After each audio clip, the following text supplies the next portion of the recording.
The Poet's Widow by Nicholas Leonard. Read by Nayana Miku. It might have been one of the strangest things to happen to Lynn, Peabody, and Salem, and nothing quite like it has happened since. It was a fleeting incident that was talked about in a "did you see that" kind of way, and not really talked about further. It was a singular occurrence that rippled through the Essex County civilization like a benign earthquake. Most people were too distracted to see it going by, and only caught the tail end of it as it scattered down the street. For the human race is never ready for these sudden moments, so sublime that they often border on horror. In April 2022, Lila Concord happened upon a book of Corbin Chatterton's poems in a moment of pure serendipity. Lila herself was 31 and played the organ at St. Mary's Church in Lynn, Massachusetts.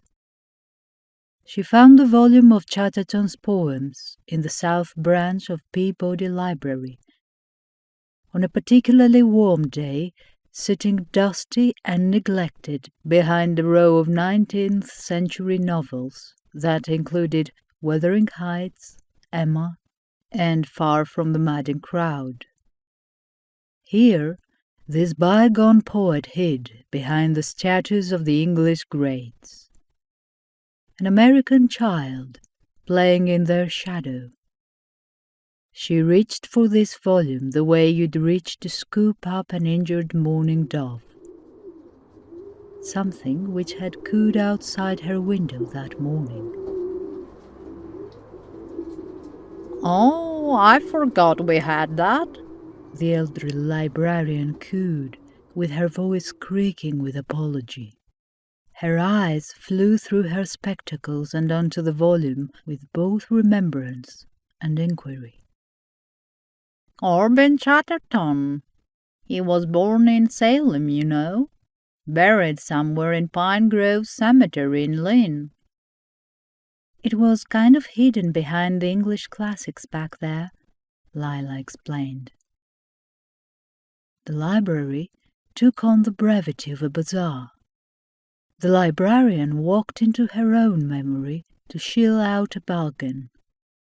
"Yes, he was an early romantic. He couldn't quite seem to launch himself into literary stardom like some of the others, though." Lila felt the injured mourning dove twitch its wings within her chest. "Oh, what happened?" "I think it was in 1825 that he got very sick and died. It might have been consumption. His poetry lived on through small presses. I believe this volume is an original from 1823. Can I check it out? Honey, I don't think anybody's ever checked out this book. I myself even forgot it was there. I'll let you have it for as long as you want." Thank you. You said he was buried in Pine Grove Cemetery? "I believe so. Well, you see, originally he was buried in a potter's field somewhere out in Danvers, but when Pine Grove was established in 1849, his surviving brother motioned for him to be moved there. His brother worked and worked to afford a proper tombstone for him then. I don't remember where in Pine Grove he is exactly laid, but he's somewhere in there." "Alone," Lila breathed. "Naturally," the librarian said, and took the book, opened it, and stamped the receipt stuck inside the first page. It had no prior stamps. What did this young man write about? "I haven't flipped through that volume in a while. At first he was obsessed with the sea. Then I think he began going batty and started writing about love. One has to be batty to write about love? Lila snickered to herself. Batty is Corbin Chatterton.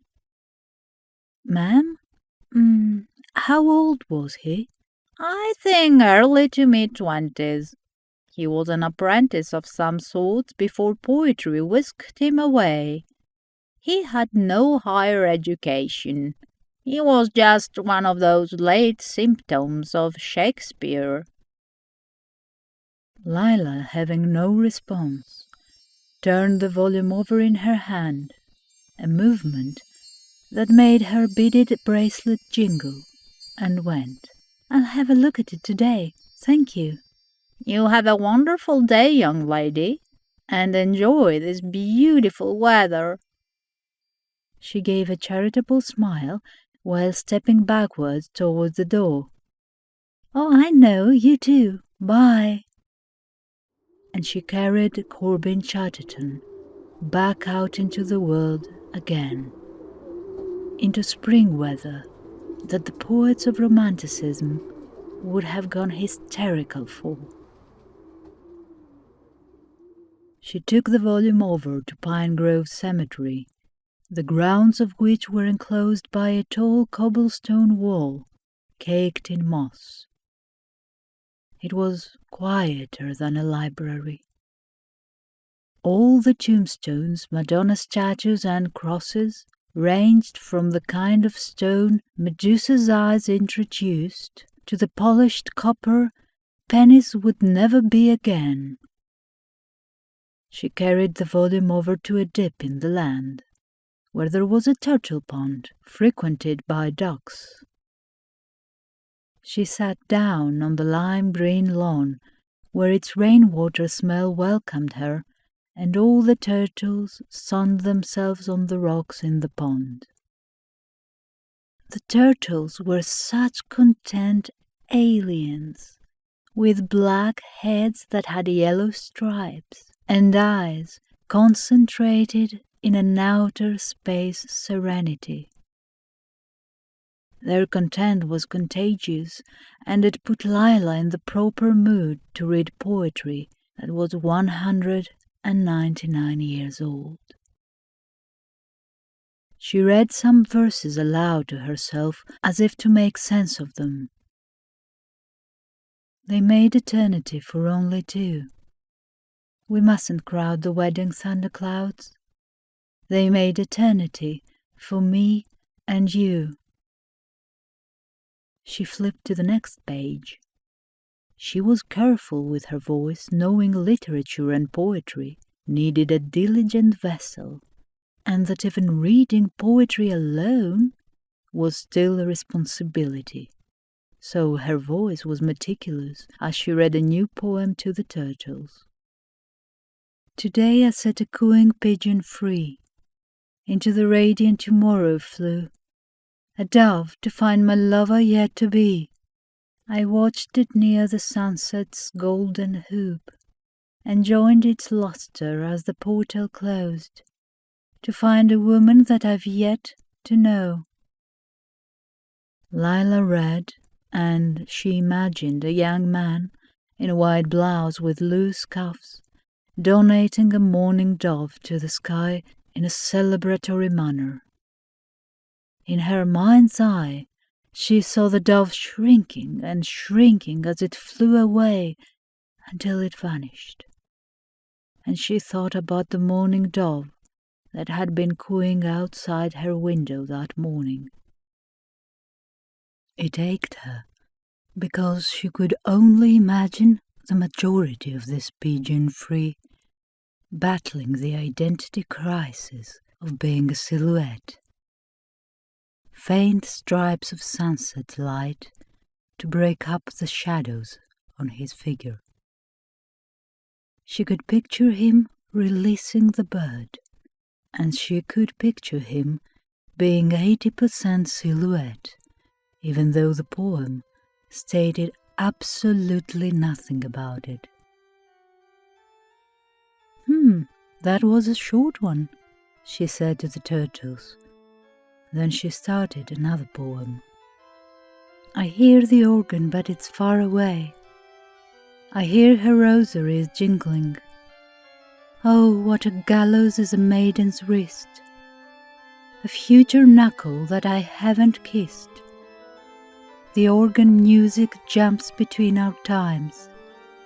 I hear the thunderclouds distort its hymns, which would have played the day, our wedding day. A sound no church in Salem claimed to make. I asked the organist to play again, and imitated what I heard to him. Oh, but the hymn I heard must not exist.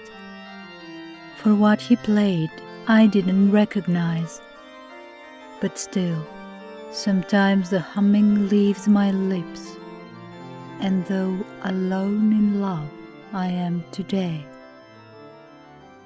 The poem finished, and something came over. It does exist, she shouted at the open volume. That line, oh, but the hymn I heard must not exist, caused this aggravation in her. She had shouted this with the air of being in the thralls of a romantic quarrel, a couple arguing in a kitchen. But she was just in front of the turtle pond in Pine Grove Cemetery. She had sounded so desperate to get some phantom husband to realize something, but all she did was make the sunning turtles retract their heads into their shells. The beads of her bracelet jingled when she turned the page. Beyond the universe's growing pains, the nebulas who take so long to stretch, I think my love is in the future days, and woo that just my ghost will know her breath. She mumbled, the poetry having administered some sedative to her narration voice. Corbin, she whined sympathetically under her breath. She brushed her fingers over the tan page, as if to disrupt the seeds out of the poetry. But all the words had already been planted and sprouted. She looked up from her volume and at the turtles. They were just now starting to poke their heads back out with the languid speed of sunrises. She felt as slow as them. She returned her attention to the poetry and read quietly, no longer reading aloud so as to keep her from shouting again. She ended up remaining quiet for so long that the turtles might have started believing that she was one of the Madonna statues of Pine Grove. If a Madonna statue got up, sat down, and took off her shawl. The volume was 121 pages. Some pages had 2 poems on them, some had just 1 on it, and some poems rambled on for 2 or 3 pages. They weren't all about this strange long-distance relationship the poet had, but some were mundane and about nature, typical poet things. Some were about mortality, were celebrations of Jesus' sacrifice, but most of those 121 pages harbored poems of the strange long-distance romance. And when Lila had time to feel what she read, the analytical part of her mind started awake, which only deepened her curiosity. Oh, honey, I said you could keep that book for longer. The librarian cheered when Lila entered the South Branch Peabody Library the next day. The librarian's face was red and puffy with joy, while Lila, everything about Lila was alive. The beads on her wrist jangled as she stomped, not walked, and her black tresses bounced. She had gotten a little pink from sitting in the sun yesterday, and now there were 121 pages of poetry in her eyes. She looked angry to have not known about the volume sooner. "Have you ever shouted at a book?" Lila asked, to which the librarian shrugged. "Not in here. Not since I was a girl. But yes, plenty of times." "When the narrator was wrong about something?" "Honey, I find sometimes the narrator is often right. We just don't know how to accept it yet. That's how you know it's a great story. Why? Did Corbin Chatterton ruffle your feathers?" Lila didn't answer. Instead, she looked down at the volume and thought of the line that made her shout. "Oh, but the hymn I heard must not exist." She didn't shout now, but felt her unbridled rebuttal echo within her. "I guess he moved me," she admitted. The librarian's smile was enough to make the April sky outside even bluer. "I just needed someone to talk to with about this collection," Lila said in another admission. "Well, I'm certainly not busy now," the librarian said. "Looks like it's just us in here, honey. Why don't we dissect some of it together?" "I would like that," Lila said, and though separated by age, the two shared similar smiles. The librarian waddled out from behind her desk, and the two sat at a table with rustic rainbows of book spines shelved behind them. They went through the poems that affected Lila the most, but the whole time someone was knocking on the door of a cottage in her mind. She did her best to ignore it because she wanted to be polite and nod while the librarian read a poem, gave her 2 cents on it, and then read and analyzed another. "I think this one summarizes Corbin's feeling of how the realization of existence is constant. See here. A string in time my fingers interrupt. I feel, not hear, the summer air I pluck. Geez, that's beautiful, isn't it?" "It is," Lila agreed. But where did that pride in her voice come from? "Play on the great nothing I wrote myself. Today's tranquility will be enough," the librarian read. "The pointer finger plucks, the middle plucks, and then sometimes it twitches in my thumb. Ah, see? I love that." The librarian held up her hand and wiggled her fingers, drawing a pleasant chuckle from Lila. "Is this the only work of his you have?" "I can call the main branch and see if they have any of his other collections, but yes, as far as I know, you are in possession of the only Corbin Chatterton work we have in the South Branch." "Very interesting," Lila said thoughtfully, her eyes consulting the closed volume on the table. "Do you have any idea of where he's buried?" "No, honey, I'm sorry to say I don't. As I've said before, he's in Pine Grove, but I'm not sure which section or lot he's in." "I think I'm going to go looking for him." The librarian sounded sorry that she had to laugh. "Honey, there's almost 100,000 people buried there. That place is over 80 acres. "And how many poets are buried there?" This made the librarian think. She spoke after a moment of consideration.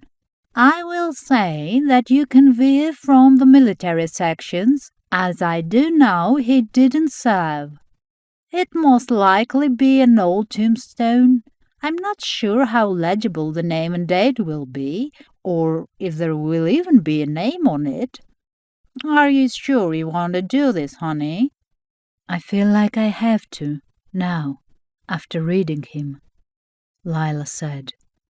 But then she snickered, and the snicker seemed to be hastily trying to fasten a mask over her face. She dipped her head and looked back down at the closed volume.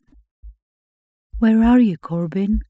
Lila asked herself that afternoon while she was walking through Pine Grove. There was a pen and a red notebook in her hand, which she was planning to write a composition in, but she didn't want to start writing it until she found the poet's grave. Maybe creativity was equaled by death, and she wouldn't be able to find him.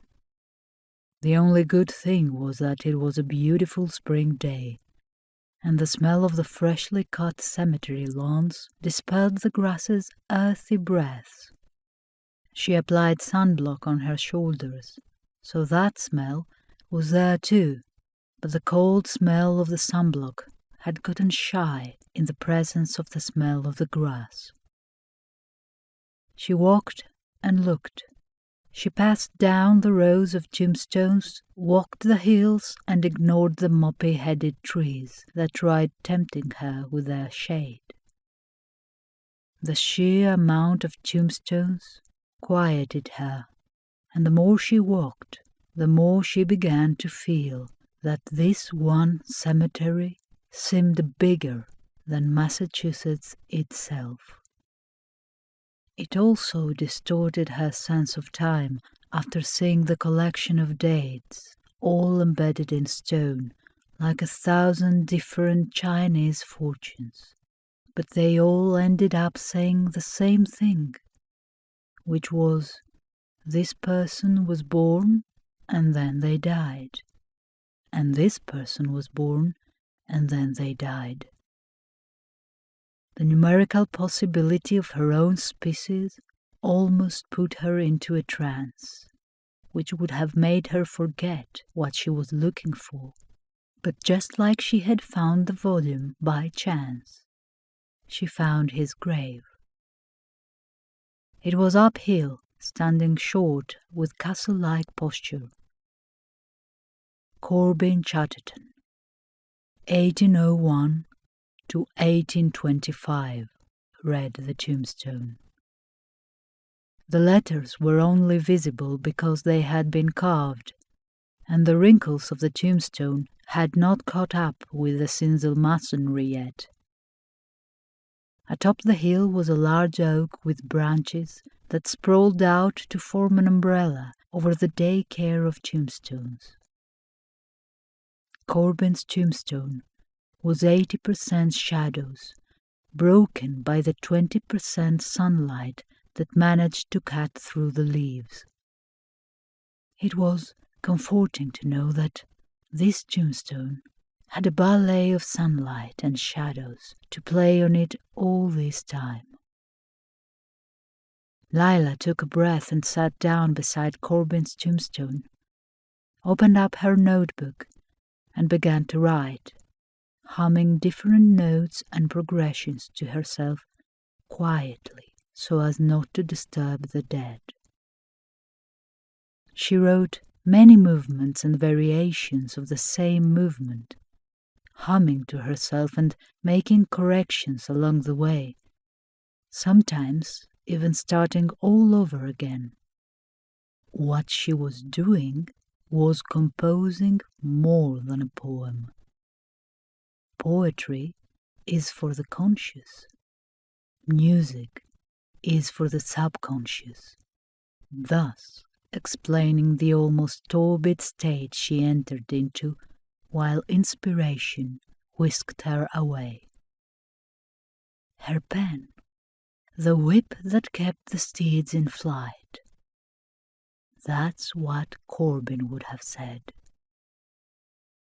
She practiced on the keyboard in her room that night, making corrections and changes to her sonata along the way.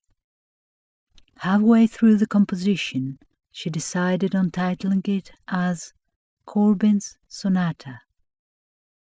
Its melodic and somber tones were hindered by the prissy range of the keyboard, but she knew it would sound all the better on the organ in St. Mary's. Still, even when she played it on the keyboard at 3 in the morning, she couldn't help but remember how she had imagined the silhouette of a man, stripped in sunset orange that almost revealed his identity, releasing a morning dove up into the sky. Corbin might have described the sonata as having come from sunset. It sounded like a triumphant but subtle, happy ending to life cut short. "Father Calabasas, do you mind if I try something out on the organ today?" she asked the next day while standing in the belly of St. Mary's. Father Calabasas was in his black cassock with the white necktie, his eyes piercing, his skin pale, and his voice of some Central European and slightly vampiric origin. Father Calabasas drew his pale Aurora Borealis eyes up to the indoor balcony of the church where the organ was.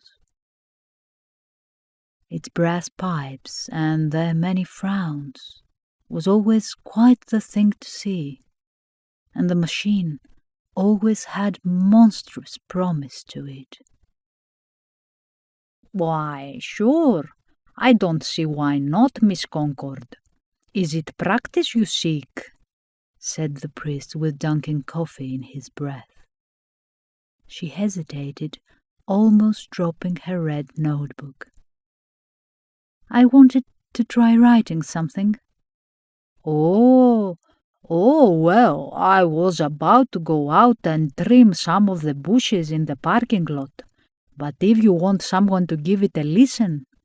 "I'm good, Father," she said warmly. "I don't want to keep you."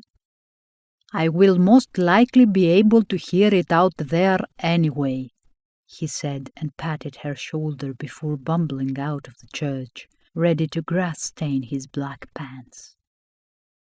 Lila turned behind the confessional booth and took a flight of stairs that was in a cramped chute where the church's anatomy was that of wood and not of brilliant marble and granite that are the colors of far-off temples. She proceeded to the organ like it was any other morning in Mass and sat down, opening up her notebook before her. There was more opportunity on an organ than on a piano or a keyboard, and the title she had written above the sonata seemed so promising aboard the steampunk-style instrument. Corbin's Sonata. That moment, when her hands hovered down towards the keys, was such a detrimental silence. It was like sitting in the theatre and truly not being able to determine the ending of the movie. For one reason or another, her fingers hovered there for a moment. She might have imagined the man who was mostly silhouette, elating underneath an orange watercolor sky.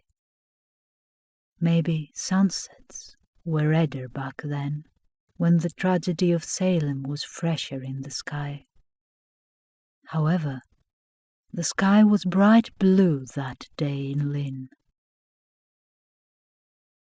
Her fingers pressed down on the corresponding keys, and immediately the pipes came to life. It was like a resurrection for the wrongly died. The swarm was a swarm that seemed to have started nowhere. It was in a hurry through Essex County. Tens of thousands of mourning doves, all in a violent commute, not just above the streets, but through them. A lady who had been walking her little dog ducked and laid on her stomach when the swarm passed. All their wings were so fast and small that it was amazing that wings as thin as playing cards could let such plump doves accelerate the way they did. Cars lurched to respective stops in that intersection that the witch house in Salem is. The swarm was such a brief reflection on their windshields. From here, the swarm ascended, but seemed indifferent to flying too high. No, this bird's business was not in the sky. The swarm slithered and winded through residential neighborhoods, some where nobody saw them, and some where people did. They curved up and over buildings when they had to, but always came curving back down, slinking in roller coaster finesse to wherever they were going. The librarian in the South Branch Peabody Library was too involved in the book she was reading to see the blurred traffic past the window. But its sound alerted her, and she looked up from her book when it was too late, with a couple of patrons doing the same. Horns honked. A child reached out of their stroller and giggled with the two budding teeth it had. Dogs yipped, not out of malice, but out of an absurd understanding with nature. The falcons that hid in trees stayed themselves from chasing the swarm. Seagulls in the many pothole-infested parking lots remained grounded. Father Calabasas was intrigued with the sound that was coming from his church while he stooped over to weed a strip of mulch from which some hedges grew. It enhanced his gardening duties. Music sounded as misunderstood as toccata and fugue, triumphant as 99 red balloons, and as tickling as Vivaldi. And Lila's fingers tickled on the keys as if she had been playing it all this time. Perhaps the song was always in her. That's why she played it so well. She just had to write it down for it to exist. Exist. It did exist.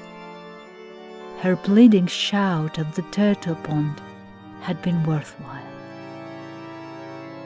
The more the sound came out of the church with the attitude of a newly wedded couple, and the more Father Calabasas progressed down the row of hedges, the more he wished that the piece was something that he could play in his car. He wished he had it to listen to on his way to Dunks, on his way to church, on his way to the houses of the elderly when supplying communion. Something cut the air. A shadow entered down the street that St. Mary's was on, and Father Calabasas turned to see the swarm of mourning doves shooting towards the church. Being not afraid, he stood still and watched the swarm fill the space between houses, the sound of all their wings unfolding and folding the air. The swarm was as long as an unwinded fingerprint, and it took a while for the entire swarm to amalgamate around St. Mary's. It created a never-turning vortex around it, flying, flying, flying in a circle. When the swarm was finished arriving, Father Calabasas stepped back and craned his neck, watching the tornado of mourning doves churn. They all flew so fast, but so elegantly, without crashing into one another, that it seemed they had the grace of fighter jets. Oh, but this was a peaceful thing. The priest watched with his jaw dropped until Corbin's sonata ended in the sorrowful chuckle of some apologetic but happy notes. And the swarm started uncoiling itself from the church. This took some time as well, given the length of the swarm, but eventually the church was rid of it, and the swarm ascended until it became faint as smoke, growing smaller and smaller, until Father Calabasas saw nothing but a blue April sky. But how strange it was to see one mourning dove falling out of the air, its wings working rapidly to cool its re-entry. It landed on a telephone wire and looked down at the priest. It looked at him and cooed like a curious cat. "Oh, your wings must be tired, little friend," the priest said, despite the distance between him and the telephone wire. And like that, it ended. Lila's fingers retreating from the keys. The only sound in the church was the faint jingle of the beads on her wrist. Had she seen the swarm outside the stained glass windows?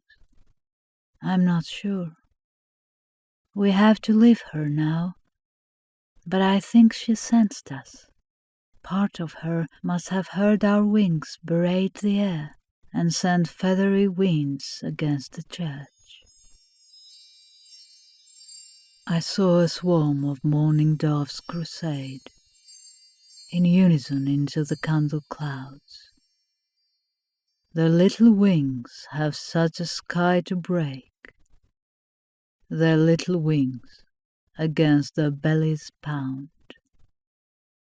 A Stranger by Corbin Chatterton, 1823.